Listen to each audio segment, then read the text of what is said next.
போகலாங்க, நேராக போகலாங்க. இதோட என்ட்ரன்ஸ். ஓ விசில்,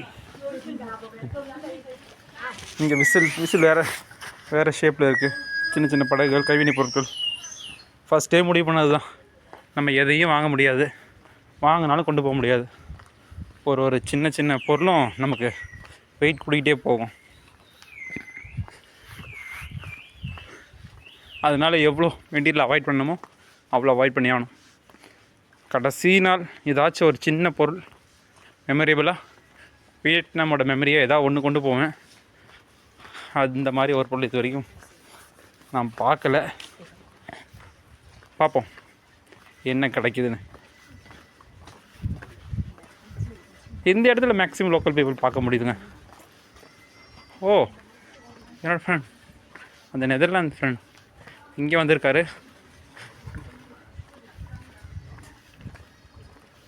ஹலோ. சின்ன ரெஸ்ட்ரிக்ஷன், இங்கே ஜென்ஸோ லேடிஸோ முட்டி தெரிகிற மாதிரி ட்ரெஸ் போட்டு போகக்கூடாது, ஸ்கர்ட் ஷார்ட்ஸு. நான் இன்றைக்கி அந்த மாதிரி தான் போட்டு வந்துட்டு இருந்தேன். ஸோ இந்த மாதிரி ஒரு கிளாத் கிட்டத்தட்ட ஒரு ஃப்ராக் மாதிரி இருக்குது, ஒன்று கொடுத்துட்டாங்க, ஃப்ரீயாக தான் கொடுத்தாங்க. போட்டுக்கிட்டு அப்படியே கிளம்ப வேண்டியதுதான். இங்கே பாருங்கள், கொஞ்சம் வித்தியாசமாக இருக்குல்ல.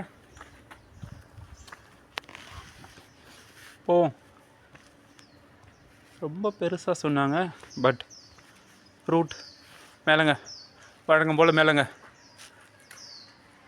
ரூட் தாங்க தெரியல. It's the hair mark, we have to climb up. கொஞ்சம் இடத்துக்கு பெரிய அளப்புறங்க. முட்டி தெரிகிற மாதிரி ட்ரெஸ் ஜென்ஸோ லேடிஸோ கண்டிப்பாக போட்டு போகக்கூடாது தான். ஒரு ஸ்கர்ட் மாதிரி ஒன்று கொடுத்துட்டாங்க, அதை போட்டுட்டு தான் அந்த இடத்த சுற்றி பார்த்தோம். திரும்ப மலை மேலே ஏறணும், அதை போட்டுட்டு ஏற முடியாது. ஸோ கொஞ்சம் திருட்டுத்தனமாக அதை அங்கேயே காட்டி வச்சுட்டு வந்துட்டேன். மேலே போனால் தான் தெரியும், மேலே யாராச்சும் அதை ரெஸ்ட்ரிக்ட் பண்ணுறாங்களா இல்லை அப்படியே பர்மிட் பண்ணுறாங்களான்னு. போயிட்டு பார்ப்போம். நிறைய எனர்ஜி வேணுங்க இன்பின் சுற்றி பார்க்க. இந்த ஏரியாவுக்கு வர போகிறீங்கன்னா முன்னாடி ஒரு 2 நாள் ரெஸ்ட் எடுத்துகிட்டு அடுத்த 2 நாள் ரெஸ்ட் எடுக்கிற மாதிரி பிளான் பண்ணிட்டு வாங்க. இல்லைன்னா கஷ்டம், ரொம்பவே கஷ்டம். எவ்வளோங்க நடக்கிறது, எவ்வளோ தான் நடக்கிறது. 2 கிலோமீட்டர்னு போயிட்டே இருக்குது. நானும் கிலோமீட்டர் கணக்கில் நடந்துகிட்ருக்கேன். இங்கே பாருங்கள்,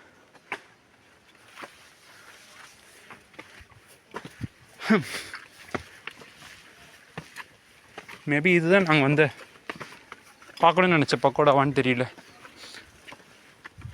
அவ்வளோ தூரம் சுற்ற விடுது.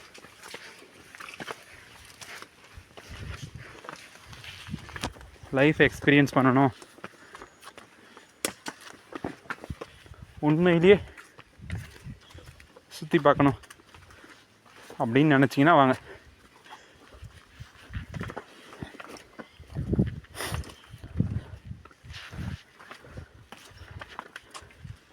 சோலோ ட்ராவலர்னால் ஆல்வேஸ் வெல்கம். ஏன்னா 2-3 பேர் வந்துட்டிங்கன்னா கண்டிப்பாக யாராவது ஒருத்தர் முடியாது நின்றுவாங்க, அப்புறம் கஷ்டம். ஃப்ரெண்ட்ஸாக இருந்தால் பரவாயில்ல, ஃபேமிலியாக வந்துட்டிங்கன்னா இன்னும் கஷ்டம்.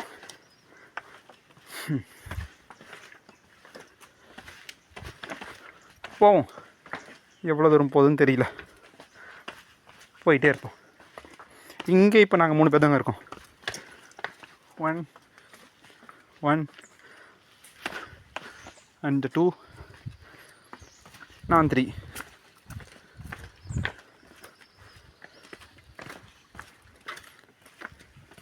தனியாக அடர்ந்த அமேசான் காடுகளில் அந்த ஃபீல் வருதுங்க.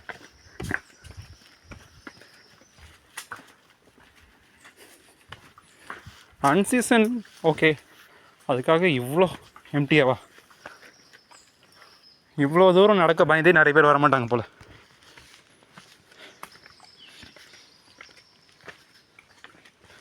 எவ்வளோ தூரம் போகிறதுன்னு ஒரு ஐடியாவே இல்லை. ஃபைனலி ஒரு இடத்துக்கு போய் சேர்றோம். ஒளி தெரிகிறதுண்டா அப்படிங்கிற மாதிரி. சுற்றி மலைக்கு நடுவில் இப்படி ஒரு இடம்.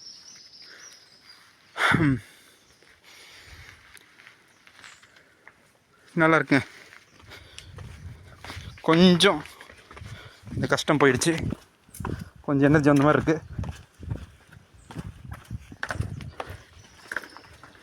போவோம் போவோம் போவோம் போவோம் போவோம். எவ்வளோ அழகாக இருக்குது பாருங்கள் இந்த பிளேஸ். இதெல்லாம் நான் பெயிண்டிங்கில் தான் பார்த்துருக்கேன். இப்படி ஒரு பிளேஸ்லாம் குழந்தைங்க கிட்ட கொடுத்துட்டு ஒரு ஸ்கெட்சை கொடுத்துட்டு வரைய சொன்னால் வரைவாங்க.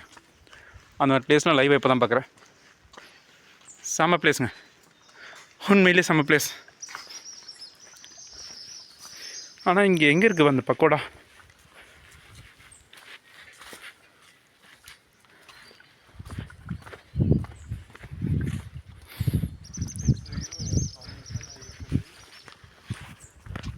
இல்லைங்க, இதுக்கு ஒரு முடிவு இல்லைங்க. இது ஒரு இடம், ஒரு அழகான இடம், அவ்வளோதானே தவிர இது வந்து ஒரு முடிவு கிடையாது. நம்ம இன்னும் நடந்து போகணும்.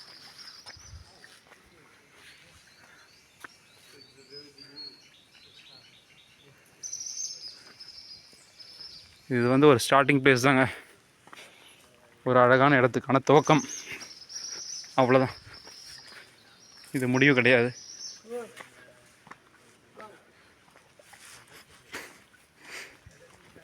இது முடிவும் கிடையாது, இதோட முடிய போகிறதும் கிடையாது.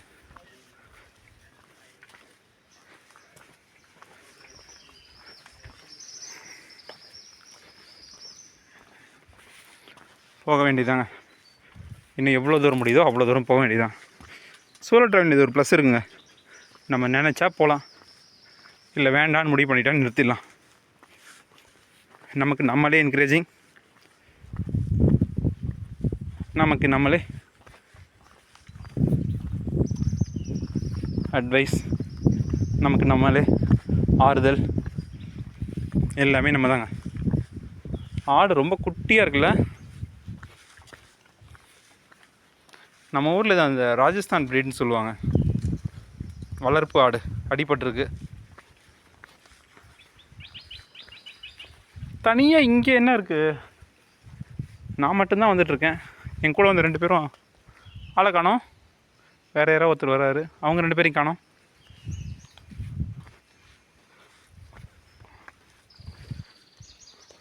அழகான வயலட் நிற தாமரைப்பூ. இங்கே ஒரு ஏரம் மட்டும் வச்சுருக்கு. இங்கே ஒரு சின்ன குகை, உள்ளே போகிற அளவுக்கு எனக்கு தைரியம் இல்லை. நம்ம எழுதியிருக்கு பியூட்டிஃபுல் மென்ஷன் பண்ணியிருக்காங்க. அது எவ்வளோ பியூட்டிஃபுல்னு போனால் தான் தெரியும். ஒரு வேளை ட்ராப்பா, என்ன யாராச்சும் கடத்த போகிறாங்க. இது ஒரு குகை, மறுபடியும் இது ஒரு குகை, மூடி இருக்கிற ஒரு குகை. உள்ளே போக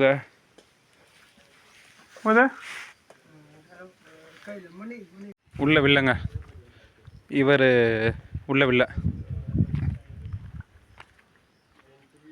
கமிஷன் மாதிரி அமௌண்ட் கேட்டார், கொடுக்க விருப்பம் இல்லை. அவர் ரெக்வஸ்ட் பண்ணி கேட்டிருந்தா கூட கொடுத்துருக்கலாம். அவர் கொஞ்சம் ரூடாக கேட்டாரா, அதனால் உள்ளே போக விரும்பலை. இவ்வளோ தூரம் நடந்து வந்தது பரவாயில்ல. அந்த குகைகளில் போய்ட்டு என்ன இருக்குன்னு பார்க்கலான்னு ஒரு ஆர்வத்தில், க்யூரியாசிட்டியில் தான் வந்தோம். ஒரு தூரம் நடந்து வந்துட்டோம். பட் இவர் கேட்ட அமௌண்ட் ஒருத்தருக்கு 40 ரூபா தான் கேட்டார். ஆனால் அவர் கேட்ட விதம் சரியில்லை. சரி கொடுத்துட்டு போயிடலாம் இவ்வளோ தூரம் வர்றதுக்காக அப்படின்னு நினச்சேன். பட் இது கொஞ்சம் தூரம், கொஞ்சம் அவரோட பிஹேவியர் சரியில்லை. வியட்நாமில் இப்படி ஒரு பர்சனை ஃபஸ்ட் டைம் பார்க்குறேன். So we are literally disappointed. அப்படியே ரிட்டன் போக ஆரம்பிச்சிட்டோம். சம்டைம்ஸ் நடக்கும், எல்லா பெரிய நகரங்கள்லேயும் பெரிய டூரிஸ்ட் ஸ்பாட்லேயும் நடக்குது. இது ஒரு சின்ன tourist spot out of the down.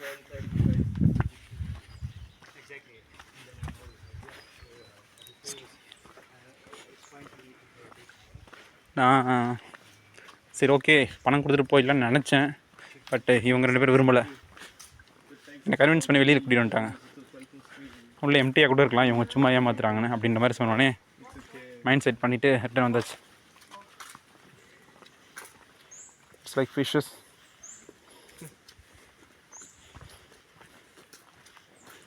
ஓகேங்க, கிளம்ப வேண்டியதாங்க. நெக்ஸ்ட் பிளேஸ்க்கு கிளம்ப வேண்டியதான். டைம் ஆகிடுச்சு, கிளம்புவோம். சின்ன டிசப்பாயிண்ட்டுக்கு அப்புறம் ஒரு இடத்து வந்திருக்கோம், ட்ரங் பக்கோடா. இதுவும் இன்னொரு மலை. ஃபஸ்ட்டு போன இடத்துல அந்த கேவில் விடுறதுக்காக அவர் கேட்ட பண்ணதுக்கப்புறம் அங்கேருந்து வந்தாச்சு. உள்ளே போகலை. நான் போகலான்னு நினச்சேன் கொஞ்சம், ஏன்னா இவ்வளோ வந்துட்டு போகாம விட்டு அப்படின்னு. அப்புறமா நெட்டில் சர்ச் பண்ணி பார்த்தாங்க. அப்புறம் கூட வந்த 2 கொலைட்ஸ் வேண்டாம், உள்ள எம்டி பிளேஸ் தான், he must be a scammer அப்படின்னு சொன்னதுனால அப்படியே கிளம்பியாச்சு. கிளம்பி இங்கே வந்திருக்கோம், பக்கோடா. இதுவும் ஒரு மவுண்டைன். இங்கேயும் கிளைம்பிங் தான். போயிட்டு ரிட்டர்ன் வரவங்களை பார்க்கும்போது தெரியுது எவ்வளோ டயர்டாக இருக்கான்னு. ஒவ்வொன்றும் மலை. இப்போ தாங்க தெரியுது வியட்நாமீஸ் ஏன் இவ்வளோ ஆக்டிவாக இருக்கான்னு. அவங்க எங்கே போனாலும் கிளைம்பிங் தான், எங்கே போனாலும் பெடலிங், போட்டிங். செம்ம ஃப்ளெக்சிபிளாக இருப்பாங்க, ரொம்பவே ஃப்ளெக்சிபிள். நமக்கு கொஞ்சம் கஷ்டம்தான். பட் எனக்கு வேறு ஆப்ஷன் இல்லை, பெருமையாக கூட வரேன்னு சொல்லிட்டேன். கீழே நின்றுருக்கலாம். ஒரு கட்டாயத்தின் பேரில் போயிட்டுருக்கு. அதே ஃப்ராகை போட்டுருக்கேன். ஸ்கேட் பக்கோடா, ஷார்ட் டஸ் போடன்னு இங்கேயும் மென்ஷன் பண்ணியிருக்காங்க. பாறைகளுக்கு நடுவில் இப்படி ஒரு செட்டப்.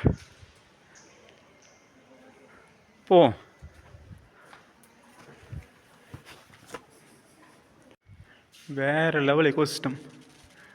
ஒரு குகைக்கு நடுவில், மலை மேலே ஒரு குகைக்கு நடுவில் நான் இப்போ இருக்கேன். இந்த வெளிச்சம் சூரிய வெளிச்சம் கிடையாதுங்க, ஒரு சின்ன லைட் எரிஞ்சிட்ருக்கு. செம்ம ஃபீல், சில்லுன்னு இருக்குது, செம்ம சில்லுன்னு இருக்குது. வெளியே அவ்வளோ வேர்த்து ஊற்றுச்சு. இப்போ செம்ம கிளைமேட், செம்ம சில். ஆனால் என்ன கொஞ்சம் ஆக்சிஜன் லெவல் கம்மியாக இருக்குன்னு நினைக்கிறேன் இந்த இடத்துல. உண்டியலுங்க, இந்த நாட்டில் உண்டியல் இப்படி தான் இருக்குது. தூங் பக்கோடா. ஒவ்வொரு அரசர்களுக்கும் அவருடைய பொசிஷனை பொறுத்து. தூங் பக்கோடா மீன்ஸ் மங்கி ஷேப் தாங்க. மங்கி ஷேப்பில் ஒரு அரசர், அவருடைய பக்கோடா. ஸோ இங்கே ஒரு பக்கோடா, சுப்பாட். இது அவரோட சிலை. மேக்ஸிமம் எல்லா கடவுளுக்கும் பக்கத்துலேயும் ஒரு சின்ன சேவையாட்கள் அந்த மாதிரி வச்சுருக்காங்க. இங்கே ஒரு பக்கோடா, இதுதான் அந்த தூங் பக்கோடா. அங்கேயும் அந்த குக்கீஸ், வாட்டர் பாட்டில் எல்லாமே இருக்குது. இதெல்லாம் கொண்டு வந்து யார் வைக்கிறாங்கன்னு பார்த்தா அந்த அரச பரம்பரையில் சேர்ந்தவங்க, இல்லைன்னா அந்த அரச பரம்பரையால் பயன்பெற்றவர்கள், அவங்க மட்டும் வராங்க. அவங்க வந்து அதை பராமரிச்சிட்ருக்காங்க இன்றைக்கி வரைக்கும். இன்னும் ஹைட்டுங்க, அது போயிட்டே இருக்குங்க. நான் இன்றைக்கி முடிக்க மாட்டேன், கண்டிப்பாக நான் இதை இன்றைக்கி முடிக்க முடியாது. அவ்வளோ தூரம் பாதி மலை தான் ஏறி இருக்கேன் போல். நம்ம வந்தாச்சுன்னு நினச்சிட்டு இருந்தேன், பாதி மலை தான் வந்திருக்கு. இன்னும் பாதி போகணும். கூட வந்தவங்களாம் காணுங்க, போயிட்டாங்க. நம்மளும் போகணும். வந்தாச்சு ஒரு வழியாக. 1 hour சைக்கிளில் மிதித்து கஷ்டப்பட்டு நொந்து நூடுல்ஸ் ஆகி ஹுவாலு. இது one of the oldest capital city of Vietnam. நம்ம பார்க்குறது மேக்ஸிமம் அதோடைய ஓல்டஸ்ட் கேபிட்டல் சிட்டி தாங்க. ஏன்னா இங்கே நிறைய டைனஸ்டிஸ் வாழ்ந்துட்டு இருந்துச்சு. அதில் இது ஒன்று ஹுவாலு டைனஸ்டி, அவங்களோட கேபிட்டல் தான் வந்திருக்கோம். இந்த சைக்கிள் தான் நான் வந்தது ஆக்சுவலாக. உள்ளே போகலாம் சைக்கிள் டிக்கெட் எடுத்துகிட்டு வர போயிருந்தேன். எடுத்துக்காச்சு, வந்தாச்சு. இப்போ உள்ளே கிளம்பி போவேன் தள்ளிக்கிட்டு. என்ட்ரன்ஸ் டிக்கெட் கம்மியாக இருக்கும்போதே நினச்சேங்க இங்கே அவ்வளோ பெரிய விஷயங்கள்லாம் இருக்காதுன்னு. பட் ஒரு சின்ன கேபிட்டல், ஏன்ஷியன்ட் கேபிட்டல் ஹுவாலு. we have to see this also. ஏன்னா ஒரு சின்ன விஷயத்தையும் மிஸ் பண்ணக்கூடாது அப்படிங்கிற மாதிரி வந்துட்டுருக்கேன். இங்கே இந்த சிட்டியில் இன்னும் எவ்வளோ நாள் இருப்போம்னு தெரியல. ஸோ கிளம்புறதுக்கு முன்னாடி மேக்ஸிமம் பார்த்துடணும். கஷ்டங்க. நான் சைக்கிளிங் பண்ணிலாம் ரொம்ப வருஷம் ஆச்சு. சைக்கிள் மிதிச்சே ரொம்ப நாள் ஆச்சு. ரொம்ப வருஷம் ஆச்சு ஆக்சுவலாக. இன்றைக்கி மிதிக்க வச்சுட்டாரு. இவ்வளோ தூரம் வரணும்னு நான் எதிர்பார்க்கல. பட்டு கட்டாயமோ நேரமோ வந்தாச்சு, சுற்றி பார்த்தாச்சு. இது ஒரு ஆன்ஷியன்ட் கேபிட்டல் ஹுவாலு. இது சின்ன பக்கோடா மட்டும் இல்லை, இந்த இடத்த சுற்றி நிறைய பில்டிங்ஸ் இதே மாதிரி தான் இருக்குது. கிட்டத்தட்ட ஒரு 100 பில்டிங்ஸ் மேலே இருக்கும் போல். இதே மாதிரி எல்லாத்தையும் ஒரே மாதிரி எடுத்துகிட்டு வந்தால் கொஞ்சம் போர் அடிக்கும். நானும் டயர்ட் ஆகிட்டேன் நிறைய சுற்றி. ஸோ இதோடு முடிச்சுக்கலாம். நான் போக நினச்சி மிஸ் பண்ணுற ஒரு பிளேஸ் முவாக் கேவ். மலை மேலே இருக்குங்க. மலைக்கு மேலே கிட்டத்தட்ட ஒரு 600 ஸ்டெப்ஸு மேலே ஏறி போனோமா. டைமர் ஆகிடுச்சு. இங்கே நின்பினில் எப்படின்னா ஒரு 5-5:30க்கெலாம் இருட்டிடும். இப்போ மணி 5, இப்போவே இருட்ட ஆரம்பிச்சிருச்சு. லைட்லாம் போட்டாங்க. இதுக்கப்புறம் மேலேயும் ஏற முடியாது, ரொம்ப கஷ்டம். நைட்டே நான் இங்கேருந்து கிளம்பணும். நெக்ஸ்ட்டு ஸ்பாட்டுக்கு பஸ் ஒரு 7:30 மணிக்கு எனக்கு பஸ்ஸு. ஏறினாலும் உடனே வர முடியாது. ஸோ போகணும்னு நினச்சி போகாமல் மிஸ் பண்ணுற ஒரு பிளேஸ். வருத்தத்தோடு கிளம்புறேன்.